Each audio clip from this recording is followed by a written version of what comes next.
Breaking news చూస్తున్నాం. హైదరాబాద్ నగరంలో పలు చోట్ల భారీ వర్షం కురిసింది.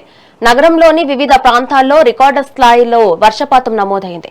ముఖ్యంగా చందానగర్, రామచంద్రాపురం పరిసర ప్రాంతాల్లో గరిష్టంగా 12.7 సెంటీమీటర్ల చొప్పున వర్షం కురవగా లింగంపల్లిలో 12 సెంటీమీటర్లు, శివరాంపల్లిలో 10.1 సెంటీమీటర్ల వర్షపాతం నమోదైంది. అలాగే ఐటీ కారిడార్ గచ్చిబౌలిలో 10 సెంటీమీటర్లు, పటాన్ చెరువులో 7.6 సెంటీమీటర్లు, రాజేంద్ర నగర్ ప్రాంతంలో 6.5 సెంటీమీటర్ల మేర భారీ వర్షం కురిసినట్లు అధికారులు వెల్లడించారు. ఈ అకస్మాత్తు వర్షంతో నగరంలోని ప్రధాన రహదారులు జలమయమయ్యాయి.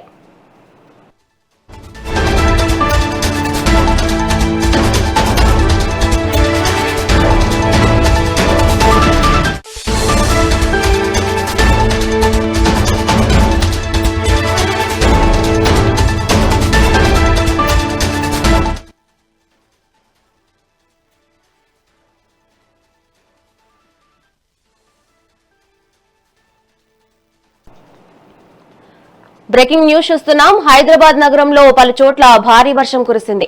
నగరంలోని వివిధ ప్రాంతాల్లో రికార్డుల స్థాయిలో వర్షపాతం నమోదైంది. ముఖ్యంగా చందానగర్, రామచంద్రాపురం పరిసర ప్రాంతాల్లో గరిష్టంగా 12.7 సెంటీమీటర్ల చొప్పున వర్షం కురవగా లింగంపల్లిలో 12 సెంటీమీటర్లు, శివరాంపల్లిలో 10.1 సెంటీమీటర్లు వర్షపాతం నమోదైంది. అలాగే ఐటీ కారిడార్ గచ్చిబౌలిలో 10 సెంటీమీటర్లు, పటాన్ చెరువులో 7.6 సెంటీమీటర్లు, రాజేంద్ర నగర్ ప్రాంతంలో 6.5 సెంటీమీటర్లు మేర భారీ వర్షం కురిసినట్లు అధికారులు వెల్లడించారు.